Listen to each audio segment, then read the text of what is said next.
È quasi tutto pronto per la sesta corsa dall'Arcoveggio di Bologna. Manca solo Dani Pan che va direttamente dietro le ali della macchina. Mancano 13 secondi sul countdown, per cui giusto in tempo Dani Pan per andare in partenza, accompagnato a mano. Cavallo evidentemente molto nevrile che raggiunge direttamente l'autostart.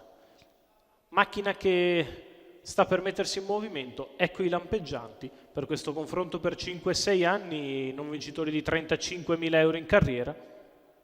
Corsa di buon livello, con la macchina che inizia a raccoglierli. Si va in partenza, all'1 Royal Joker Manuel Pistone, 2 Earthquaker Daniele Orsini, 3 Emergenza Par Lorenzo Baldi, 4 Deus Ex Machina Rob Lorenzo Talpo, 5 Ello di Alessio Di Chiara, 6 Eppi VP dell'Annunziata, 7 Expu dei Greppi Alessandro Dettori, 8 Dani Pan Maurizio Cheli, 9 Emily Carmine Piscuoglio.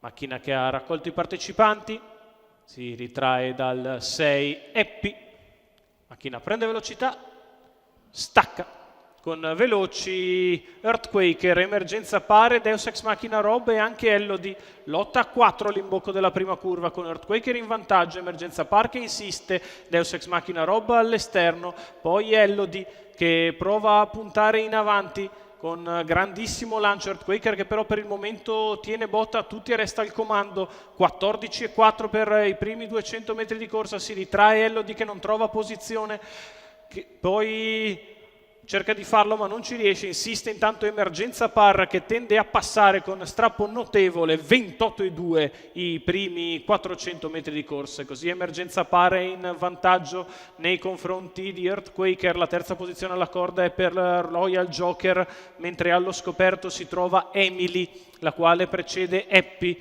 600 in 43,4 per la leader Emergenza Par che guida il gruppo. Earthquaker nella sua scia, terza in corda Royal Joker, Emily che risale gradualmente allo scoperto trascinandosi Eppi e Deus Ex Machina Rob, terza in corda Royal Joker avanti ad Expu dei Greppi, quindi Dani Pan, Elodie che si ritratta in coda. 58,6 la metà gara da parte di Emergenza Par che continua a camminare a gran ritmo per non far avvicinare i più accreditati rivali che sono tutti nel treno esterno. Emily, Eppi ed Deus Ex Machina Rob, 1.13,9 in 1000 iniziali da parte di Emergenza Par che è sempre in vantaggio. Emily al largo, Eppi che attende in pariglia, Earthquaker chiuso in corda a 400 dalla conclusione, la retta di là in 14,8, insiste Emily che sul passo prova a coprire Emergenza Par, la quale si mantiene sempre mezza figura avanti. Lo scatto di Eppi in terza corsia, in corda è chiusa invece Earthquaker che attenderà l'open stretch all'ingresso dell'addirittura d'arrivo. Emergenza Par che prova a ripartire sulle sollecitazioni del suo interprete, scatta Eppi al largo di tutti,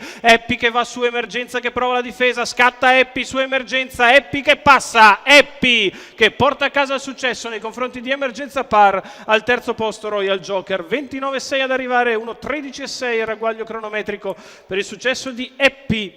Vincenzo Piscuoglio dell'Annunziata per Andrea e Gianmarco Sarzetto, i colori della scuderia Lagunare, che raddoppiano in giornata dopo la vittoria di Giramondo. Triplo per Andrea Sarzetto da trainer, comprendendo anche il successo di Freya Baba, la vittoria di Eppi e VP dell'Annunziata. Percorso perfetto dalla seconda pariglia, scatto bruciante in arrivo, passa su Emergenza Para. Al terzo Royal Joker che finisce forte ma senza trovare troppo in fretta da correre, trova solo negli ultimi metri e prende il terzo. Successo di Eppi, VP dell'Annunziata, Andrea e Gianmarco Sarzetto, la scuderia Lagunare.